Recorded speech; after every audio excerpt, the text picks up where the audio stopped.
Assalamualaikum dan salam sejahtera murid-murid.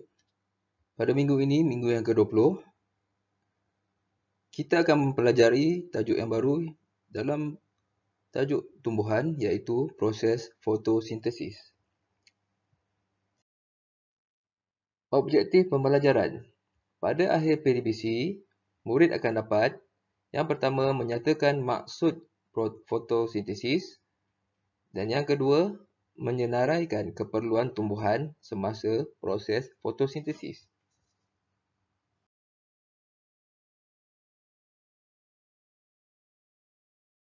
Jessica melawat sebuah ladang bersama keluarganya pada suatu hari yang cerah. Selepas berjalan-jalan di ladang, mereka berasa lapar. Ibu menghidangkan sedikit salad, buah-buahan dan sandwich ayam untuk mereka. Jessica melihat beberapa ekor kambing sedang meragut rumput. Sambil tersenyum, dia berkata kepada adik lelakinya, "Jason, kita memakan snack dan kambing memakan tumbuhan. Saya fikir awak perlu berikan sedikit makanan awak kepada tumbuhan di sebelah awak." Seluruh keluarga mula ketawa. Pernahkah anda terfikir apakah makanan yang diperlukan oleh tumbuhan untuk hidup dan membesar? Manusia makan tumbuh-tumbuhan dan haiwan lain sebagai sumber makanan. Sesetengah haiwan hanya makan tumbuh-tumbuhan dan sesetengah haiwan memakan haiwan lain sebagai makanannya. Tumbuhan adalah benda hidup, sama seperti manusia dan haiwan lain.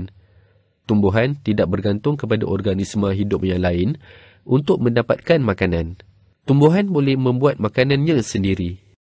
Tumbuhan membuat makanan di dalam daun-daun. Untuk membuat makanan, tumbuhan mendapat tenaga daripada cahaya matahari. Semua tumbuhan hijau menyerap tenaga cahaya matahari menggunakan klorofil dalam daun mereka. Klorofil adalah bahan berwarna hijau pada daun. Tumbuh-tumbuhan menyerap karbon dioksida dari udara melalui daun. Karbon dioksida masuk ke dalam daun melalui liang halus pada daun. Liang ini sangat halus dan kita tidak dapat melihatnya dengan mata kasar. Tumbuhan menyerap air melalui akar mereka. Kemudian, air memasuki batang tumbuhan dan bergerak sehingga ke daun.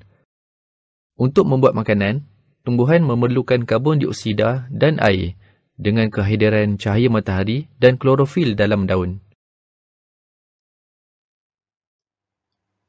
Baiklah, selepas murid-murid selesai menonton video mengenai fotosintesis tadi, murid-murid akan memahami bahawa fotosintesis ialah proses tumbuhan membuat makanannya sendiri. Dan keperluan untuk proses fotosintesis, yang pertama, tumbuhan memerlukan cahaya matahari. Yang kedua, karbon dioksida. Ketiga, air. Dan yang keempat, klorofil. Baiklah, kesimpulan bagi tajuk hari ini iaitu fotosintesis. Fotosintesis ialah proses tumbuhan membuat makanannya sendiri demi kelangsungan hidupnya. Jika tumbuhan tidak membuat makanan sendiri, kemungkinan besar tumbuhan akan layu atau mati. Jadi, tumbuhan memerlukan cahaya matahari, karbon dioksida, air dan klorofil dalam fotosintesis. Baiklah, berakhirlah tajuk kita pada minggu ini. Diharap murid-murid dapat menjawab soalan latihan pada Google Form yang telah disediakan. Sekian, terima kasih.